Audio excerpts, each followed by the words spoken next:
Next வந்து nested for loop. Okay, for loop இருக்கு இல்லையா, அந்த ஃபார் லூப்குள்ளேயே மறுபடியும் இன்னொரு ஃபார் லூப் சின்டாக்ஸ் அப்படியே உள்ள கொடுத்தோம் அப்படின்னா அதை பேஸ் பண்ணி நம்ம எழுதும் பொழுது அது நெஸ்டட் ஃபார் லூப்பா மாறிடும். ஓகே, நெஸ்டட் அப்படின்றது ஒரு ப்ராசஸ்க்கு உள்ள இன்னொரு process. Okay, outer process, inner process. Okay, அப்ப அவுட்டர் ஃபார் லூப் உள்ள இருக்கிறது இன்னர் ஃபார் லூப் அப்படின்னு சொல்லுவாங்க. அவுட்டர் ப்ராசஸ் நடந்தா மட்டும்தான் உள்ள இன்னர் ப்ராசஸ் நடக்கும். ஓகே, இதை பேஸ் பண்ணி தான் நெஸ்டட் ஃபார் லூப் வந்து ஃபங்க்ஷன் ஆகும். இது எதுக்கெல்லாம் யூஸ் பண்ணலாம் அப்படின்னா, 2 டைமென்ஷனல் அரே அந்த வேல்யூஸ் நம்ம ஒரு 2 டைமென்ஷனல் அரே வேல்யூஸ் எப்படி இருக்கும், ஒரு பெரிய பிராக்கெட் போட்டு 0 0 அதுக்கு கீழே செகண்ட் லைன்ல வந்து 0 1 0 2 இருக்கும் இல்லையா, அது வந்து அரே. அது 2 டைமென்ஷனல், பக்கத்துல வந்து ரெண்டு வேல்யூஸ் இருக்கும். இதே வந்து டேபிள், அதாவது டேபிள் வேல்யூஸ் நம்ம டிஸ்பிளே பண்றதுக்கு ஒரு டேபிள் ஃபார்மேட்ல வந்து நம்ம அவுட்புட் டிஸ்பிளே பண்ணனாலும் இதே கான்செப்ட் நம்ம அப்ளை பண்ணிக்கலாம். ஓகே, இப்போ சாம்பிள் ப்ரோக்ராம் எடுத்திருக்கேன். இது வந்து எப்படி வந்து கம்பைல் பண்ணி ப்ராசஸ் பண்ணி எப்படி அவுட்புட் வந்து டைமென்ஷனலா எக்ஸிக்யூட் பண்ணுதுன்றத பார்க்கலாம். ஃபர்ஸ்ட் வந்து இன்ட்ல ஐஜேன்ற 2 வேரியபிள், இன்டிஜர் வேரியபிள் கிரியேட் பண்ணிக்கிறோம். ஐன்றது அவுட்டர் ஃபார்ல யூஸ் பண்ண போறோம் அண்ட் ஜேன்றது இன்னர் ஃபார் லூப்ல யூஸ் பண்ண போறோம். ஓகே, இப்போ ஃபர்ஸ்ட் வந்து எங்க ஸ்டார்ட் பண்ணுவோம் அப்படின்னா கம்பைலேஷனை ஃபர்ஸ்ட் அவுட்டர் ஃபார் லூப்பான ஃபார் கீவேர்ட் அது பார்த்தது பக்கத்துல இருக்கக்கூடிய அந்த 3 பார்ட்டுக்குள்ள போகும். ஃபர்ஸ்ட் வந்து ஐன்ற வேரியபிளுக்கு தான் வேரியபிள் வந்து உள்ள ஸ்டோர் பண்ணுது, வேல்யூ ஸ்டோர் பண்ணுது. அதுக்கப்புறம் என்ன பண்ணும், கண்டிஷன் செக் பண்ணும். 0 லெஸ் தென் 2 1 செக் பண்ணும். அப்போ கண்டிஷன் நம்மளுக்கு ட்ரூன்றதுனால உள்ள இருக்கக்கூடிய ஓபன் கர்லி பிரேஸ்க்குள்ள வரும். அதுக்கப்புறம் என்ன இருக்கு அப்படின்னா ஃபார் லூப் இருக்கு. அப்ப இது வந்து இன்னர் ஃபார் லூப். ஓகே, இந்த இன்னர் ஃபார் லூப் எப்ப வந்து ஃபால்ஸ் ஆகுதோ அது வரைக்கும் திருப்பி திருப்பி நடக்கும். அந்த எப்ப ஃபால்ஸ் ஆகுதோ அப்பதான் மறுபடியும் அவுட்டர் ஃபார் லூப்கே போகும். அது வரைக்கும் உள்ளதான் கிடக்கணும். ஓகே, இப்ப இன்னர் ஃபார் லூப் வந்ததும் ஜேக்கு வேல்யூ போய் அசைன் பண்ணுது. J equal to 0, 0 less than 4 check பண்ணும். அங்கே வந்து கண்டிஷன் வந்து ட்ரூன்னும் போது உள்ள இருக்கக்கூடிய அந்த open curly brace close curly பிரேசஸ்ல இருக்கக்கூடிய ஸ்டேட்மெண்டான %d அண்ட் %d இதுல என்னென்ன வேல்யூஸ் அப்ளை ஆக போகுது, I variable first, J variable value next, அதுக்கப்புறம் ஒரு நியூ லைன் வந்து அலோகேட் பண்ணுது. ஓகே, அடுத்து செகண்டா பிரிண்ட் ஆகுறதுல நியூ லைனுக்கு வந்துடும். ஃபர்ஸ்ட் லைன்ல ஐஜே வேல்யூ, அப்ப நம்மளுக்கு ஃபர்ஸ்ட் என்ன பிரிண்ட் ஆகும், 0 0 அப்படின்றது பிரிண்ட் ஆயிடுது. அதுக்கப்புறம் மறுபடியும் அவுட்டருக்கு போகாது, இன்னருக்குள்ளதான் கிடக்கணும். எது வரைக்கும் அப்படின்னா நம்ம இன்னரை வந்து ஃபால்ஸ் ஆச்சுன்னா தான் நம்மள வந்து வெளியிலே விடும். அப்போ மறுபடியும் வந்து இன்னர் ஃபார் லூப்க்கு தான் போகும். அப்ப ஜே தான் ப்ராசஸ் ஆகுது. அப்ப ஜேக்குள்ள இருக்கக்கூடிய வேல்யூ வந்து செகண்ட் என்ன பண்ணும், இன்கிரிமெண்ட் பண்ணிட்டு தான் கண்டிஷனுக்குள்ள போகும். ஓகே, அப்ப இன்கிரிமெண்ட் பண்ணும். அப்போ 1 இன்கிரிமெண்ட் பண்ணுது +1. 1 லெஸ் தென் 4 பாக்குது. அங்கே கண்டிஷன் வந்து ட்ரூன்னதும் உள்ள வரும் கர்லி பிரேசஸ்க்குள்ள பிளாக் எக்ஸிக்யூட் பண்ணுது. அங்க வந்து மறுபடியும் இங்க பார்த்தோம் அப்படின்னா அந்த இன்னருக்குள்ள சுத்தும் இல்லையா, அப்ப ஜே மட்டும்தான் அதை இன்கிரிமெண்ட் பண்ணிட்டே போகும்.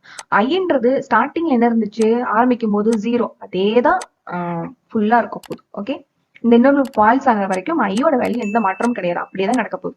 அப்போ 0, ஃபர்ஸ்ட் 0 பிரிண்ட் ஆச்சு. அதுக்கப்புறம் நியூ லைன்ல இப்ப என்ன பிரிண்ட் ஆக போகுது, 0, ஐ வேல்யூ ஜே வேல்யூ இன்கிரிமெண்ட் ஆயிருக்கு இல்லையா 1, அது பிரிண்ட் ஆயிடும். அதுக்கப்புறம் மறுபடியும் வந்து எங்கதான் 30 இன்னருக்குள்ள அதுல போயிட்டு இன்கிரிமெண்ட் பண்ணிக்கும் 1 + 1. அப்ப ஜேக்குள்ள 2 இருக்கும். அப்ப 2 லெஸ் தென் 4, இது ட்ரூ. மறுபடியும் ஐ ஜே வேல்யூ பிரிண்ட் பண்ணுது. ஐக்குள்ள 0 தான் இருக்கு. 2 கரண்ட் வேல்யூ வந்து ஜே. ஓகே, மறுபடியும் இன்னர் லூப்ல தான் போகும். அங்கே வந்து 2 + 1. ஓகே, இன்கிரிமெண்ட் ஆகி 3 ஆகும். 3 லெஸ் தென் 4 ட்ரூ. மறுபடியும் ஐயோட வேல்யூ ஜே, ஜேயோட வேல்யூ 3 பிரிண்ட் பண்ணோம். மறுபடியும் வந்து இன்னர் லூப்ல தான் போகுது. அங்கே 3 + 1 4 ஆகுது. 4 லெஸ் தென் 4. ஓகே, 4 காட்டிலும் 4 வந்து பெருசா, இந்த கான்செப்டே தப்பு. அப்ப இது டோட்டலா ஃபால்ஸ் அப்படின்னா அந்த இன்னர் லூப் வந்து அப்படியே வந்து ஸ்கிப் ஆயிரும்.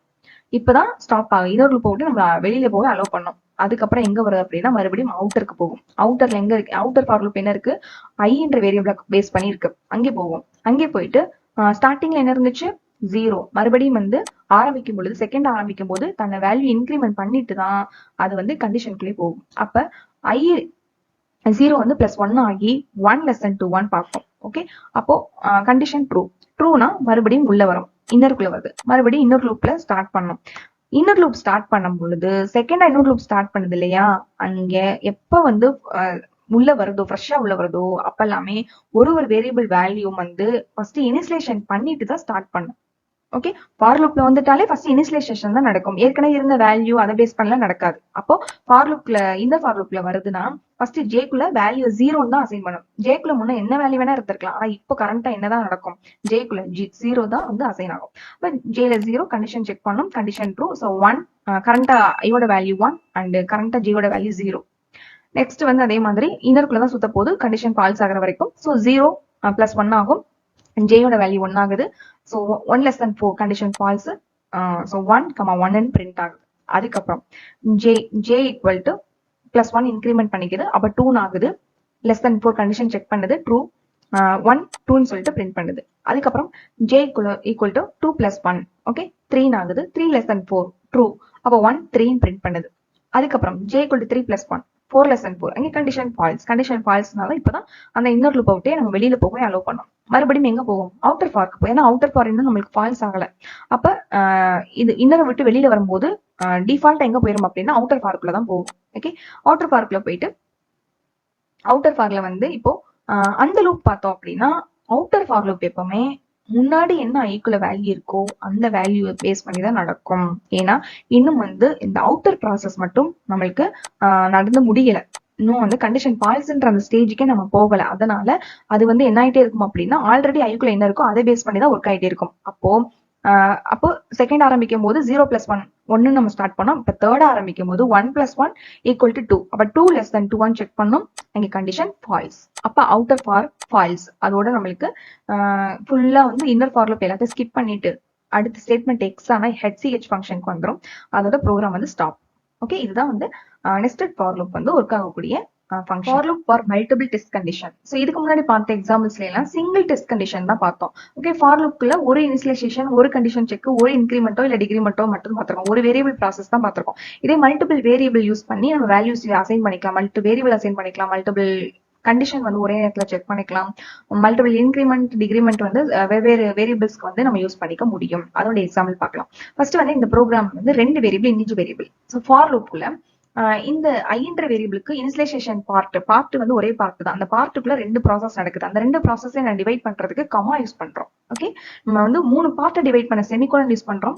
அண்ட் அந்த வித்தின் ஒரு பார்ட்டுக்குள்ள இருக்கக்கூடிய நடக்கக்கூடிய ப்ராசஸை வந்து கமா யூஸ் பண்ணி டிவைட் பண்ணிக்கிறோம். So I = 1 comma J = 1. அப்ப I + 1 ஸ்டோர் ஆகும். J க்குள்ள போயிட்டு 1 ஸ்டோர் ஆகும். இது முடிஞ்சுன்னா எங்க போகும்? கண்டிஷன் செக் பண்ண போகும். அங்கே வந்து ஐக்கு ஒரு கண்டிஷன் கொடுத்திருக்காங்க, ஜேக்கு ஒரு கண்டிஷன். இந்த 2 கண்டிஷனையும் கம்பைன் பண்றதுக்கு இங்க ஆர் ஆபரேட்டர் யூஸ் பண்ணிருக்கோம்.